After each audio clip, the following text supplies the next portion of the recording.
நம்மளுடைய சூரியன், நம்ம பூமியை தாண்டி நம்ம சூரிய குடும்பத்தில் இருக்கக்கூடிய எல்லா கிரகங்கள் இது எல்லாமே பேரடை அப்படின்னு சொல்லப்படுற நம்மளுடைய கேலக்சி மில்கிவே கேலக்சிக்குள்ள தான் இது எல்லாமே இருக்கு.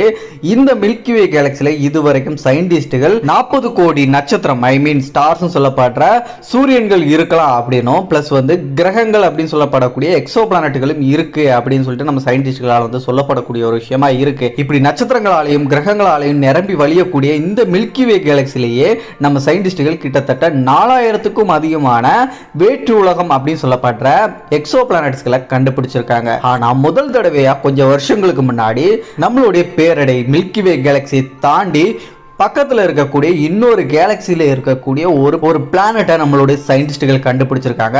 அந்த பிளானட் நம்ம சோலார் சிஸ்டத்தில் இருக்கக்கூடிய சனி கிரகம் சர்டன் சொல்லப்படக்கூடிய அந்த பிளானட் மாதிரி அந்த கிரகம் இருக்கும் அப்படின்னு நம்ம சயின்டிஸ்டுகளால் சொல்லப்படக்கூடிய விஷயமா இருக்கு. ஸோ இதை பத்தி தான் இந்த வீடியோவில் நம்ம முழுக்க தெரிஞ்சுக்க போறோம். நல்லா சப்ஸ்கிரைப் பண்ணி பெல் நோட்டிஃபிகேஷனை கரெக்டாக செட் பண்ணிக்கோங்க. அண்ட் ஒவ்வொரு வீடியோ பார்க்கும்போதும் மறக்காம லைக் கொடுத்துருங்க. இந்த வீடியோ பார்த்து முடிச்சதுக்கப்புறம் இன்ட்ரெஸ்டிங்காக இருந்துச்சு யூஸ்ஃபுல்லாக லைக் பட்டனை தட்டி விடுங்க நண்பா. Welcome back and new video. நான் உங்கள் சேகர்.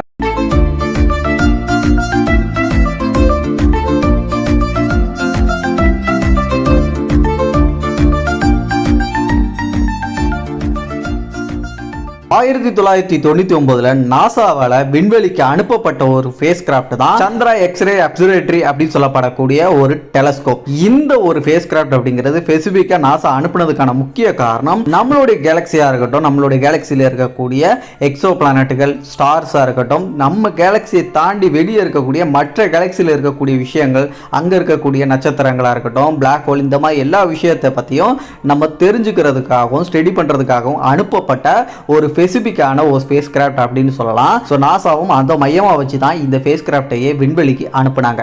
ஸோ இந்த ஸ்பேஸ் கிராஃப்டை பயன்படுத்தி தான் இந்த சந்திரா எக்ஸ்ரே அப்சர்வேட்டரி அப்படின்னு சொல்லப்படுற இந்த டெலஸ்கோப்பை பயன்படுத்தி தான் நம்மளுடைய மில்கி வே கேலக்சிக்கு வெளியே அழகா இருக்கக்கூடிய இன்னொரு கேலக்சி தான் M51 அப்படின்னு சொல்லப்படுற வேர்ஃபுல் அப்படின்னு சொல்லப்படுற ஒரு கேலக்சி. இந்த கேலக்சி பார்க்கறதுக்கு ரொம்ப அழகா இருக்கும். அந்த கேலக்சியில் இருக்கக்கூடிய ஒரு ஸ்டாரை ஃபோக்கஸ் பண்ணி இந்த ஸ்பேஸ் கிராஃப்டை ஆய்வை தொடங்கினாங்க. அது ஒரு பைனரி ஸ்டார் சிஸ்டம் அப்படிங்கிற விஷயத்தையும் அந்த ஆய்வு மூலமா கண்டுபிடிக்கிறாங்க. 2021 இது சம்பந்தமான ஆய்வுகள் மேற்கொண்டு போக இந்த பைனரி ஸ்டாரை சுத்தி ஏதாச்சும் ஒரு கிரகம் வள வருதா அப்படின்னு சொல்லிட்டு நம்ம தெரிஞ்சுக்கணும் அப்படின்னு சொல்லிட்டு அவங்க முயற்சிகள் எடுக்கிறாங்க. ஏன் அப்படின்னு பாத்தீங்கன்னா நம்மளுடைய சோலார் சிஸ்டம் பக்கத்திலேயே ஆல்பா சென்சாரி சிஸ்டம் அப்படின்னு சொல்லப்படக்கூடிய ஒரு பைனரி ஸ்டார் சிஸ்டம் இருக்கு. ஆக்சுவலா அந்த பைனரி ஸ்டார் சிஸ்டத்துக்கு நடுவில் இன்னொரு நட்சத்திரம் இருக்கு. 3 நட்சத்திரங்கள் மொத்தமா இருக்கு. அது ட்ரிபிள் ஸ்டார் சிஸ்டம் தான். ஆனா ஒரு நட்சத்திரம் இன்னொரு நட்சத்திரத்தோட சேர்ந்து சுத்திக்கிட்டு இருக்கிறதுனால அது பார்க்கிறதுக்கு பைனரி ஸ்டார் சிஸ்டம் மாதிரி பார்க்கிறதுக்கு இருக்கும். அண்ட் அது பார்க்கிறதுக்கு அப்படி இருந்தாலும் அது ட்ரிபிள் ஸ்டார் சிஸ்டமா தான் இருக்கு. அதுலயும் கிரகங்கள் இருக்கு அப்படிங்கிற ஒரு விஷயத்தையும் நாசா விஞ்ஞானிகள் கண்டுபிடிச்சிருந்தாங்க. ஸோ அதே மாதிரி நம்மளுடைய கேலக்சியை தாண்டி இன்னொரு கேலக்சியில அதுவும் இது ஒரு பைனரி ஸ்டாரா இருக்கும் போது அதுல ஏதாச்சும் ஒரு கிரகத்தை நம்ம கண்டுபிடிச்சோம் அப்படின்னா முதல் வேற்று கேலக்சியில இருக்கக்கூடிய ஒரு எக்ஸோ பிளானட்டை நம்ம கண்டுபிடிச்ச மாதிரி இருக்கும். அது ஒரு மிகப்பெரிய ஒரு சாதனையா இருக்கும் இந்த ஸ்பேஸ் சம்பந்தமான ரிசர்ச்சை பொறுத்த வரைக்கும் அப்படின்னு சொல்லிட்டு அதுக்கான முயற்சிகள் எடுக்கிறாங்க. ஸோ இதுதான் முதல் தடவை அந்த முயற்சிகள் எடுக்கிறாங்களா, இந்த மாதிரி விஷயங்களை கண்டுபிடிக்கிறாங்களான்னு கேட்டீங்கன்னா அதுதான் கிடையாது. ஏற்கனவே நம்மளுடைய மில்கிவே கேலக்சியை தாண்டி இன்னும் நிறைய கேலக்சியை நம்மளுடைய சயின்டிஸ்டுகள், நாசாவுடைய சயின்டிஸ்டுகள் ஃபோக்கஸ் பண்ணி நிறைய நட்சத்திரங்களை கண்டுபிடிச்சிருக்காங்க. அந்த நட்சத்திரங்களை சுத்தி ஏதாச்சும் கிரகங்கள் வருதா அப்படின்னு சொல்லிட்டு ஆய்வுகள் பண்ணியிருக்காங்க. ஆனா அப்படி எந்த ஒரு நட்சத்திரத்தை சுத்தியுமே எந்த ஒரு கிரகம் வந்ததை அவங்க இதுவரைக்கும் கண்டுபிடிக்கல. ஆனா அந்த கேலக்சிகள்ல அந்த கிரகங்கள் எல்லாமே ஒன்னு ப்ரௌன் ட்வார்ஃப் பிளானட்டா இருந்திருக்கு, அப்படி இல்லனா ரோக் பிளானட்ஸா இருந்திருக்கு. சோ ரோக் பிளானட்ஸ் அப்படிங்கிறது இந்த விண்வெளியில எந்த ஒரு சூரியனுக்குமே கட்டுப்படாம அதை சுத்தி வராம தன்னந்தனியா அனாதையா இந்த ஸ்பேஸ்ல அது பாட்டு சுத்திட்டு இருக்கக்கூடிய பிளானட்ஸ்களை தான் ரோக் பிளானட்ஸ் அப்படின்னு சொல்லிட்டு நம்ம சயின்டிஸ்ட்கள் வகைப்படுத்துவாங்க. சோ அந்த மாதிரி பிளானட்ஸ்களை தான் இதுவரைக்கும் நம்ம மற்ற கேலக்சியில் இருக்கக்கூடிய அந்த கிரகங்களை நம்ம கண்டுபிடிச்சிருக்கோம். ஒரு நட்சத்திரத்தை மையமா வச்சு சுத்தி வரக்கூடிய எந்த ஒரு வேற்று கேலக்சியில் இருக்கக்கூடிய கிரகங்களையுமே நம்ம கண்டுபிடிக்கல. சோ அதுக்காக தான் இந்த முயற்சியை நாசாவோட விஞ்ஞானிகள் தீவிரமா எடுக்க ஆரம்பிச்சாங்க. சோ அந்த முயற்சிக்கு பலன் கிடைச்சிச்சா இல்லையா அப்படின்னு கேட்டீங்கன்னா நாசாவுடைய எக்ஸ்ரே அப்சர்வேட்டரி டெலஸ்கோப் அப்படிங்கிற அந்த ஸ்பேஸ் கிராஃப்டை பயன்படுத்தி இந்த M51 அப்படிங்கிற தி வேர்ஃபுல் அப்படின்னு சொல்லப்பட்ட அந்த கேலக்சியை ஃபோக்கஸ் பண்ணி ஆய்வு பண்ணதுல அந்த பைனரி ஸ்டார் சிஸ்டத்தை கண்டுபிடிச்சாங்க இல்லையா. அந்த பைனரி ஸ்டார் சிஸ்டத்துல ஒரு நட்சத்திரம் மிகப்பெரிய ஒரு நட்சத்திரம் அப்படிங்கிற விஷயத்தை கண்டுபிடிக்கிறாங்க. அண்ட் அதுக்கு பக்கத்தில் இருக்கக்கூடிய இன்னொரு நட்சத்திரம் அப்படிங்கிறது அந்த மிகப்பெரிய நட்சத்திரத்தோட எடைக்கு ஈக்குவலா இருக்கக்கூடிய ஒரு நியூட்ரான் நியூட்ரான் ஸ்டாரா இருக்கலாம் அல்லது ஒரு பிளாக் ஹோலா இருக்கலாம் அப்படின்னு சொல்லிட்டு சயின்டிஸ்ட்கள் வந்து கெஸ் பண்றாங்க. ஸோ இந்த பைனரி ஸ்டார் சிஸ்டத்துக்கு நம்மளோட சயின்டிஸ்ட்கள் கொடுத்திருக்கக்கூடிய பேர் தான் M51 ULS1 அப்படின்னு சொல்லிட்டு அந்த பேரை வந்து கொடுத்திருக்காங்க. இதுக்கப்புறமா அந்த பைனரி ஸ்டார் சிஸ்டத்தில் இருக்கக்கூடிய அந்த மிகப்பெரிய ஒரு நட்சத்திரம் அதிகப்படியான எக்ஸ்ரே வந்து வெளியேற்றிட்டு இருக்கு அப்படிங்கிற விஷயத்தை வந்து நாசாவுடைய விஞ்ஞானிகள் வந்து கண்டுபிடிக்கிறாங்க. ஸோ இதுக்கு காரணம் என்ன அப்படின்னு சொல்லிட்டு ஃபோக்கஸ் பண்ணும்போது தான் இந்த மிகப்பெரிய ஒரு சூரியனுக்கு பக்கத்தில் இருக்கக்கூடிய அந்த ஸ்டாருக்கு பக்கத்தில் இருக்கக்கூடிய அந்த ஒரு பிளாக் ஹோல் இல்லைனா நியூட்ரான் ஸ்டார்னு சொல்லப்படுற இன்னொரு நட்சத்திரம் அப்படிங்கிற அந்த ஒன்று இதோடைய ஈர்ப்பு விசையை பயன்படுத்தி இந்த மிகப்பெரிய ஒரு நட்சத்திரத்தை கொஞ்சம் கொஞ்சமாக அதை இலக்க வச்சுட்டு இருக்கு. அந்த நட்சத்திரத்தை மிகப்பெரிய நட்சத்திரத்தையே அதோட ஈர்ப்பு விசையை பயன்படுத்தி இலக்க வச்சுட்டு இருக்கு. அதன் காரணமாக அதிகப்படியான எக்ஸ்ரே வந்து அந்த மிகப்பெரிய நட்சத்திரம் வெளியிட்டு இருக்கு அப்படிங்கிற விஷயத்தை வந்து கண்டுபிடிக்கிறாங்க. ஸோ இதுவரைக்கும் நம்ம இந்த M51 அப்படிங்கிற அழைக்கப்படக்கூடிய தி ஓவர்ஃபுல் அப்படின்னு சொல்லப்படக்கூடிய இந்த கேலக்சியில் இருக்கக்கூடிய நட்சத்திரங்கள்லேயே அதிகப்படியான எக்ஸ்ரே வெளியேற்றுறது இந்த ஒரு பைனரி ஸ்டார் சிஸ்டத்தில் இருக்கக்கூடிய இந்த மிகப்பெரிய ஒரு நட்சத்திரம் தான். ஸோ அதனால தொடர்ந்து ஃபோக்கஸ் பண்ணி ஆய்வுகளை பண்ண ஆரம்பிக்கிறாங்க. இதுக்கு தான் நாசா ஆல்ரெடி ஒரு ஸ்பேஸ் கிராஃப்டே அனுப்பி வச்சிருக்காங்க. 1999 அனுப்பப்பட்ட நாசாவுடைய சந்திரா எக்ஸ்ரே அப்சர்வேட்டரி அப்படின்னு சொல்லப்படக்கூடிய அந்த ஸ்பேஸ் கிராஃப்டை பயன்படுத்தி இதை ஃபோக்கஸ் பண்ணி ஆய்வுகளை கண்டினியூ பண்றாங்க. அந்த ஆய்வுகள் மூலமா இதோட விளைவா அந்த ஸ்பேஸ் கிராஃப்டை பயன்படுத்தி ரிசர்ச் பண்ணது மூலமா அந்த நட்சத்திரத்தை சுத்தி ஒரு கிரகம் வள வர்றதுக்கான தடயங்கள் சாத்தியக்கூறுகள் கிடைச்சிருக்கு அப்படிங்கிற விஷயத்தை கண்டுபிடிச்சிருக்காங்க. இந்த இடத்துல உங்க மனசுல ஒரு முக்கியமான ஒரு கேள்வி கண்டிப்பா வந்திருக்கும். இப்போ நம்மளுடைய மில்கிவே கேலக்சியில் இருக்கக்கூடிய ஒரு எக்ஸோ பிளானட்டை நம்மளோட சயின்டிஸ்டுகள் வந்து இந்த மாதிரி ஸ்பேஸ் கிராஃப்டை பயன்படுத்தியோ டெலஸ்கோப்பை பயன்படுத்தியோ கண்டுபிடிக்கிறாங்க அப்படின்னா அது நம்மளுடைய கேலக்சிக்குள்ள இருக்கு. ஓகே, அதை டிரான்சிட்டிங் மெத்தட் மூலமா கண்டுபிடிப்பாங்க. அது நம்ம எல்லாருக்குமே தெரியும். ஸோ இந்த டிரான்சிட்டிங் மெத்தட் அப்படிங்கிறது தெரியாதவங்களுக்கு நான் சிம்பிளா சொல்றேன். ஒரு வேற்று உலக கிரகத்தை கண்டுபிடிக்கிறதுக்கு ஃபர்ஸ்ட் வந்து அதோடைய ஸ்டாரை வந்து முதல்ல கண்டுபிடிப்பாங்க இல்லையா. ஸோ அந்த ஸ்டாரை ஃபோக்கஸ் பண்ணி ஆய்வு பண்ணும்போது அந்த ஸ்டாரை சுற்றி ஏதாச்சும் ஒரு ஆப்ஜெக்ட் ஒரு பருப்புள்ள அப்படிங்கிறது சுற்றி வருதா அப்படிங்கிறத கண்டுபிடிக்கிறதுக்காக அந்த ஸ்டாரோடைய பிரைட்னஸை ஃபோக்கஸ் பண்ணி அவங்க ஆய்வுகள் பண்ணுவாங்க. அந்த பிரைட்னஸில் ஏதாச்சும் ஒரு தடை ஏற்படுது அப்படின்னா அங்கே ஏதோ ஒரு பருப்பொருள் வந்து சுற்றிட்டு இருக்கு. அதனால தான் அதோடைய பிரைட்னஸில் சின்னதாக ஒரு தடை ஏற்படுறதுக்கு காரணம் இருக்குது. ஸோ அது ஒரு பிளானட்டாக இருக்கிறதுக்கு வாய்ப்புகள் இருக்குது அப்படின்னு சொல்லிட்டு நம்ம சயின்டிஸ்ட்கள் வந்து முடிவு பண்ணுவாங்க. இதை டிரான்சிட்டிங் மெத்தட் அப்படின்னு சொல்லுவாங்க. இந்த மெத்தடை பயன்படுத்தி தான் நம்மளுடைய கேலக்சியில் இருக்கக்கூடிய எக்ஸோ பிளானட்டை இதுவரைக்கும் கிட்டத்தட்ட 4000க்கும் அதிகமான எக்ஸோ பிளானட்டுகளை கண்டுபிடிச்சிருக்கோம். ஆனால் ஒரு வேற்று கேலக்சி வேற ஒரு கேலக்சியில் இருக்கக்கூடிய ஒரு நட்சத்திரத்தை ஃபோக்கஸ் பண்ணி அந்த நட்சத்திரத்தை எதுவும் கிரகம் சுற்றி வருதா அப்படின்னு சொல்லிட்டு கண்டுபிடிக்கிறதுக்கு இந்த டிரான்சிட் மெத்தடை பயன்படுத்தி கண்டுபிடிக்க முடியுமா கேட்டிங்கன்னா அதுக்கு வாய்ப்பு கிடையாது. அதுக்கு வேற ஒரு மெத்தடை பயன்படுத்தி இருக்காங்க. அதுவும் குறிப்பா இந்த M51 அப்படிங்கிற தி ஓவர்ஃபுல் அப்படின்னு சொல்லப்படக்கூடிய இந்த கேலக்சி M51 ULS1 அப்படின்னு சொல்லப்படக்கூடிய அந்த பைனரி ஸ்டார் சிஸ்டத்தை சுற்றி ஒரு கிரகம் சுற்றி வர்றதுக்கு பாசிபிலிட்டிஸ் இருக்கு, தரவுகள் கிடைச்சிருக்கு அப்படின்னு சொல்லிட்டு நாசாவோட விஞ்ஞானிகள் எப்படி கண்டுபிடிச்சாங்கன்னா அதுக்கு அந்த நட்சத்திரமே ஒரு வழியை வந்து நமக்கு காட்டி கொடுத்திருக்கு அப்படின்னு தான் சொல்லணும்.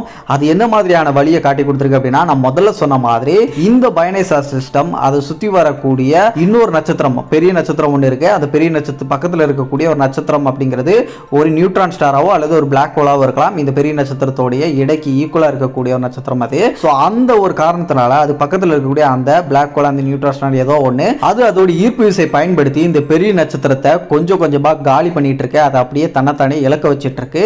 இதன் காரணமா அது அதிகப்படியான எக்ஸ்ரே வந்து வெளியிட்டு இருக்கு அப்படின்னு சொன்னேன் இல்லையா. எக்ஸ்ரே அதிகமா வெளிப்படுத்துதுல அந்த ஒரு விஷயத்தை வச்சு தான் இப்போ அதை சுத்தி ஒரு கிரகம் வள வர்றதுக்கான பாசிபிலிட்டிஸ் இருக்கு அப்படின்னு கண்டுபிடிச்சிருக்காங்க. இன்னும் கொஞ்சம் உங்களுக்கு புரியுற மாதிரி சொல்லணும் அப்படின்னா இப்போ வந்து எப்படி நம்ம வந்து டிரான்சிட்டிக் மெத்தட் மூலமா ஒரு ஸ்டாரோடைய அந்த பிரைட்னஸை ஃபோக்கஸ் பண்ணி அதுல ஏதாச்சும் ஒரு தடங்கள் ஏற்பட்டா ஒரு ஆப்ஜெக்ட்டுகள் வந்து சுத்தி வருது அது ஒரு கிரகமா கூட இருக்கிறதுக்கு வாய்ப்பு இருக்கு அப்படின்னு சொல்லி அந்த டிரான்சிட்டிங் மெத்தட் மூலமா நம்ம கண்டுபிடிக்கிறோம்ல. அதே மாதிரி தான் இந்த பைனரி ஸ்டார் சிஸ்டத்தில் இருக்கக்கூடிய அந்த ஒரு நட்சத்திரம் மிகப்பெரிய நட்சத்திரம் அதிகப்படியான எக்ஸ்ரே வெளியேற்றும் போது அந்த எக்ஸ்ரேல சின்னதாக ஒரு தடங்கள் ஏற்படுது. கிட்டத்தட்ட 3 மணி நேரம் வந்து ஒரு தடங்கள் வந்து அப்படிங்கிறது ஏற்படுது. ஸோ அந்த தடங்கள் எதனால் ஏற்படுது அப்படின்னு சொல்லிட்டு கண்டுபிடிக்கும் போது தான் மேபி அங்கே ஒரு பிளானட் வந்து இருக்கலாம் அப்படின்னு சொல்லிட்டு கெஸ் பண்ணுறாங்க. ஸோ இப்போ வரைக்கும் அது சம்பந்தமான ரிசர்ச்சுகள் போய்கிட்டு தான் இருக்கு. அது பிளானட்டாக இருக்குமா இல்லாட்டி வேற எதுமா அப்படின்னு சொல்லிட்டு தொடர்ந்து ஆய்வுகள் பண்ணிட்டு இருக்காங்க. ஃபியூச்சரில் இது சம்பந்தமான ஆய்வுகள் கண்டினியூஸாக பண்ணும்போது அது ஒரு பிளானட் தான் அப்படின்னு சொல்லிட்டு கன்ஃபார்ம் செய்வாங்க. ஆனால் இப்போதைக்கு ஏதோ ஒன்று ஒரு பருப்பொருள் வந்து அதோடைய வெளிப்படுத்தக்கூடிய எக்ஸ்ரேயை ஒரு 3 மணி நேரத்துக்கு மறைக்கிறதுக்கு ஏற்ற மாதிரி ஏதோ ஒரு பொருள் சுற்றி வருது அப்படிங்கிற விஷயத்தை வந்து கண்டுபிடிச்சிருக்காங்க. ஸோ ஃபியூச்சரில் அது பிளானட்டா இல்லையா அப்படின்னு சொல்லிட்டு கண்டிப்பாக கன்ஃபார்ம் பண்ணுவாங்க. ரிசர்ச்சுகள் போய்கிட்டு தான் இருக்கு. இப்போதைக்கு நாசாவோட விஞ்ஞானிகள் வந்து பண்ணிட்டு தான் இருக்காங்க. அண்ட் இது கூடவே அது 3 மணி நேரம் அதோடைய எக்ஸ்ரேயை மறைக்கிற அளவுக்கு இருந்திருக்கு அப்படின்னா அது கண்டிப்பாக நம்மளுடைய சூரிய குடும்பத்தில் இருக்கக்கூடிய 2வது மிகப்பெரிய ஒரு கிரகம் அப்படின்னு சொல்லப்படக்கூடிய சர்டன் சனி கிரகம் மாதிரி இருக்கக்கூடிய ஒரு மிகப்பெரிய ஒரு கிரகமாக இருக்கலாம். ஸோ சனி கிரகம் மாதிரி ஒரு மிகப்பெரிய கிரகம் அப்படிங்கும்போது கண்டிப்பாக அது வந்து ஒரு வாயு கிரகமாக கேஸ் பிளானட்டா இருக்கிறதுக்கு பாசிபிலிட்டிஸ் இருக்கு அப்படின்னு சொல்றாங்க. அண்ட் அந்த கிரகம் அப்படிங்கிறது ஒன்று இருந்துச்சு அப்படின்னா கண்டிப்பாக அதோடைய நட்சத்திரத்துக்கு பக்கத்தில் இருக்கிறதுக்கு பாசிபிலிட்டிஸ் வந்து கம்மி அப்படின்னு சொல்றாங்க. இப்போ நம்மளுடைய சூரிய குடும்பத்திலேருந்து நம்ம பூமி வந்து ஒரு ஆஸ்ட்ரானமிக்கல் யூனிட் டிஸ்டன்ஸ்ல இருக்கு இல்லையா, அதே மாதிரி 10 ஆஸ்ட்ரானமிக்கல் யூனிட் டிஸ்டன்ஸ்ல அதோடைய சூரியன்ல இருந்து அந்த கிரகம் அப்படிங்கிற ஒன்று இருந்துச்சு அப்படின்னா கண்டிப்பாக அவ்வளோ டிஸ்டன்ஸ்ல தான் இருக்கிறதுக்கு பாசிபிலிட்டிஸ் இருக்கு அப்படின்னு சொல்றாங்க. ஸோ நாசாவுடைய விஞ்ஞானிகள் பண்ணியிருக்கக்கூடிய இந்த ஒரு விஷயம் உண்மையிலே ஒரு மிகப்பெரிய ஒரு விஷயம் தான். ஏன்னா நம்மளுடைய ஒரு கேலக்சியில் இருக்கக்கூடிய எக்ஸோ பிளானட்டை கண்டுபிடிக்கிறது ஒரு மிகப்பெரிய ஒரு சாதனை அப்படின்னு சொல்லிக்கிட்டு இருக்கக்கூடிய இந்த சமயத்தில் கொஞ்சம் வருஷங்களுக்கு முன்னாடி கிட்டத்தட்ட 2021லேயே நம்ம நாசாவுடைய சயின்டிஸ்டுகள் நம்ம கேலக்சிக்கு வெளியே இருக்கக்கூடிய இன்னொரு கேலக்சியான இந்த திவோர்ஃபுல் அப்படின்னு சொல்லப்படக்கூடிய இந்த கேலக்சி பக்கத்தில் இருக்கக்கூடிய ஒரு கேலக்சி கிடையாது. நம்மளுடைய கேலக்சியிலிருந்து கிட்டத்தட்ட 2,30,00,000 லைட் இயர்ஸ் தள்ளி இருக்கக்கூடிய ஒரு கேலக்சி.